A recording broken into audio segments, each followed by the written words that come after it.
Okay, tailgating at saka dumpster diving attack. So, yung tailgating is yung nakakuha ka ng access sa isang off-limits area. Kumbaga na-access mo yung data na yun. Yun yung tailgating. Sa IT security yun ang ibig sabihin. Yung dumpster diving naman, cyber attack yun sa mga data na carelessly mo ini-expose. Kumbaga hindi mo sinasadyang ma-expose yung data na yun, and then hindi mo alam na kukuha na pala ng iba. Yun.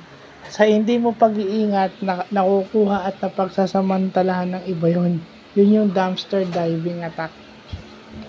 So, yun yung mga importanteng nalalaman natin, Kasi, kadalasan hindi tayo aware din sa mga ganyan. Basta na lang tayo nilalagay sa trash, sa recycle bin. Paano kung may mag-access ng recycle bin? Halimbawa, o ma-access yung computer natin na hindi natin nilagyan ng password.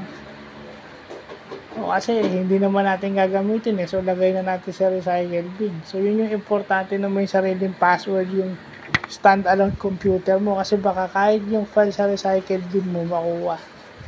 Kaya, it is better to use shift-delete para doon sa mga tao, para at least mabuksan mo nila yung computer mo, wala na silang makukuha ang importanteng file kasi binura mo na kung hindi mo na gagamitin.